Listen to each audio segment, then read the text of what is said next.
All right guys, we got our creamy coconut cauliflower risotto, but we need some protein. So come right back for my sesame crusted Alaskan salmon.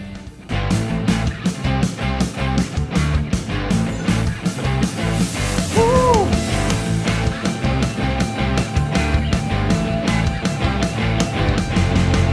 Keep it paleo. Okay, so just a quick word on salmon. It's becoming increasingly difficult to find wild salmon in the grocery store. So what I do is I usually just depend on Costco or Sam's Club, where you can find a nice portioned out piece in the freezer section. It's flash frozen and it's still high quality. That's what we have right here. Always look for wild Alaskan salmon because we all know West Coast is better than East Coast, huh? So salt, I've got these padded dry. I'm gonna salt them a little bit here. Kosher salt on top. And then here I just got a mix of black and white sesame seeds. What I'm gonna do is give these a little oil just to help them stick. All right guys, and then we got a hot pan over here. So we're gonna take sesame side down, place these right in the oil.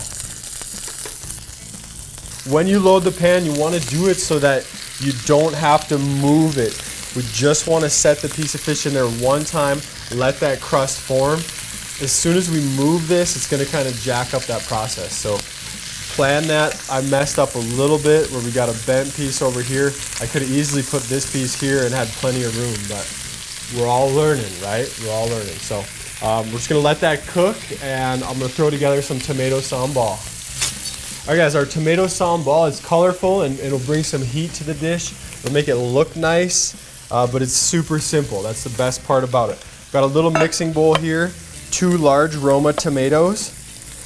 What I would say is 1 small Roma per piece of fish, or here we're gonna have a half of a large tomato per piece. If you have a sharp knife, you can cut tomatoes from the outside like that, no problem, just like Chef Tony on the Miracle Blade, right? You guys have all seen that.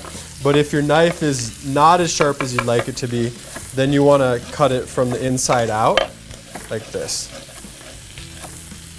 And there we have it. It's going to go in the bowl. And then some scallions on these babies. We're going for the Asian bias cut. We kind of got the sambal, we got the sesame, we're going a little Asian persuasion. I like to usually cut the tops off just like that to get that cut out of the way. And then on as sharp an angle I can, I'll cut across the front. All right, now we're gonna check in on our fish. Just kind of see how things are looking. Beautiful. See that nice crust? Aside from the sesame seeds, we've got our caramelization in here. You can see over here, this is kind of steamed. You don't want that look on the whole surface. We did a pretty good job with this one. A little more oil, and then skin side down.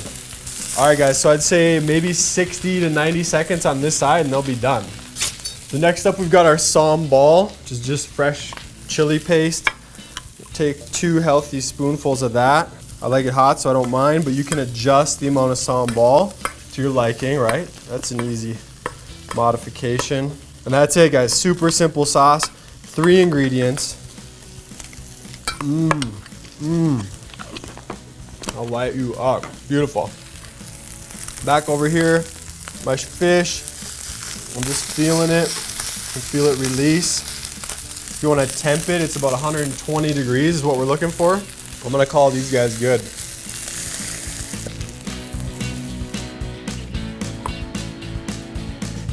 All right guys, there we have it. I loaded this one up since we've already got our creamy coconut and cauliflower risotto.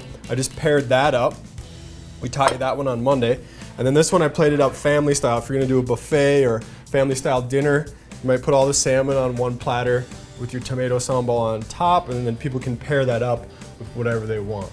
So there we have it. It's our sesame crusted salmon with tomato sambal. Get out there and give this one a try. It's super simple. And remember to cook for yourselves because we're happier when we do.